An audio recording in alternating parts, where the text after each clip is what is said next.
Hi everyone, today I'm going to be reading a book called Never Let a Unicorn Scribble. Recently I got a pet unicorn. I know it's hard to believe, but it's true, and everyone keeps telling me, never let a unicorn scribble. Why would anyone say such a thing? I mean, unicorns can run on rainbows, so why can't they scribble? I thought if I just gave her one crayon, what could go wrong? Well, I'll tell ya. She ate it. Now my favorite pink crayon was traveling to the belly of my unicorn. This is probably why people are saying unicorns should never scribble, because they eat crayons. Then it occurred to me, maybe unicorns don't know how to use crayons, so I gathered up all my crayons and started to scribble. I made a blue scribble, a pink scribble, a yellow scribble, and even a crazy scribble. Now that she would see how crayons worked, I thought I would give her another chance to scribble. I took a teal crayon and placed it right in front of her. She ate half of it. Listen to me, unicorn. We do not eat crayons. We draw with them. But then I realized the unicorn couldn't hold a crayon. I could. Maybe that's why she was eating them. I had an idea. Maybe if I tied a few crayons to her horn, that would help her scribble.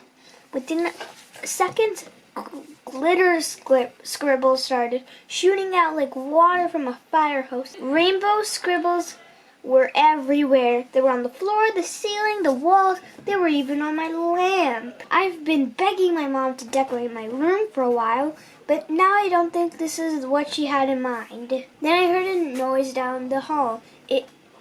This was it.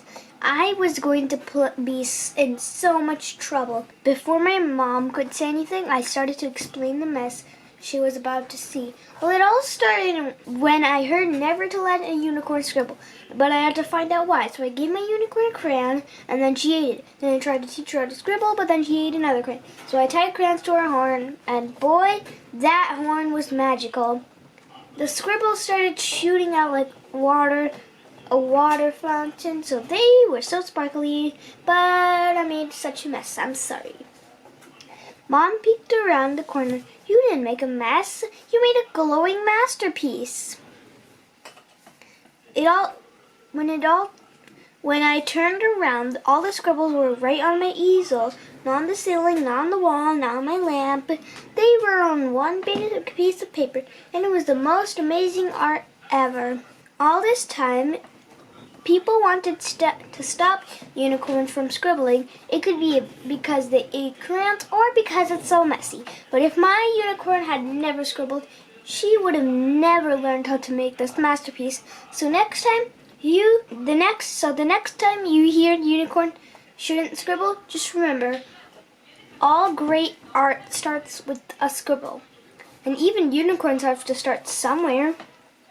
The end. I hope you enjoyed this book, and I hope to see you in my next video. Thank you for watching. If you like this video, please subscribe to our channel, comment your opinion, and give a thumbs up. I'll see you in our next video. Bye!